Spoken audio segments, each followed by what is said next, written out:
Oui, alors moi je voulais vous parler de Pauline et Charles. Pauline et Charles, ils habitent à Lambray. Ils ont quel âge? Ils sont jeunes? Ils ont eu 24 ans. Pauline est fraîchement diplômée de droit et Charles est éducateur. Et tous les deux viennent de Lambray, dans Charente-Maritime. Donc ils sont frères et sœurs? Ils sont frères et sœurs, ils sont jumeaux. Alors faux jumeaux, bien sûr, puisque c'est un garçon. Ils ont un beau sourire tous les deux. Et alors ils font tout ensemble. Depuis ils étaient dans la même classe jusqu'en 6e. Après ils étaient dans le même collège, mais voilà.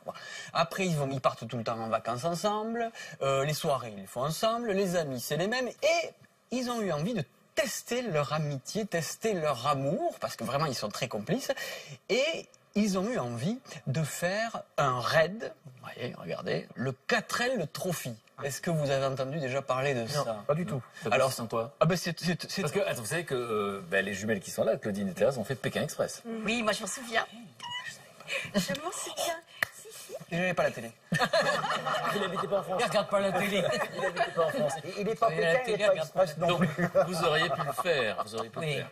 Et donc, 4L Trophy, ça consiste en quoi? Et alors, le principe, en fait, c'est que on part en fait de Biarritz, dans le sud-ouest, près de chez toi. On traverse toute l'Espagne, on prend un bateau, c'est réservé à des étudiants et à des jeunes. Et après, on traverse tout le Maroc, on arrive à Tanger, on traverse tout le Maroc et on arrive à Marrakech. Alors bon, c'est un vrai défi physique, un vrai défi sportif. Et aussi, en fait, il y a un but humanitaire à ce raid, c'est que, en fait, on arrive dans des villages, on contribue à la fabrication, au financement de salles de classe. Ils ont déjà construit une douzaine de salles de classe, ils ont construit des sanitaires, ils ont installé tout un tas de panneaux photovoltaïques pour qu'il y ait de l'énergie dans certains de ces villages près de Marrakech. Et ils apportent aussi beaucoup de fournitures scolaires. Chaque année, ils amènent quand même 60 tonnes de cahiers, de stylos, de livres. Enfin voilà, donc il y a quand même... C'est toujours le même tracé? C'est quasiment tout le temps le même tracé. C'est toujours pareil. Il y a 6000 km à peu près. Voilà. Donc 6000 km ensemble en voiture. Tous les deux. Des épreuves. Voilà. Des spéciales à travers le désert, un peu comme le Paris-Dakar, hein, si tu veux. Mais bon, voilà.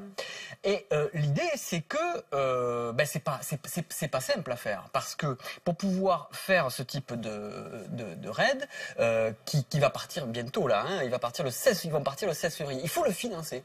Ça coûte pas loin de 10 000 euros. C'est quand même une belle somme. Alors, moi, ce qui m'a plu, c'est leur courage. Parce que il faut déjà payer son inscription. Hein, quand on fait un raid comme ça, déjà, c'est 3 200 euros. Pour toute l'organisation, pouvoir les assurances, payer la... Vous voyez, là, vous avez quand même 2004 L qui vont traverser... Le détroit de Gibraltar. Le détroit de Gibraltar, Algésiras, évidemment. Après, il faut se payer la voiture.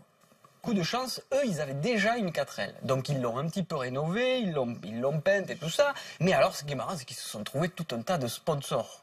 Dans leur petit village, le premier sponsor, c'est le garagiste du village.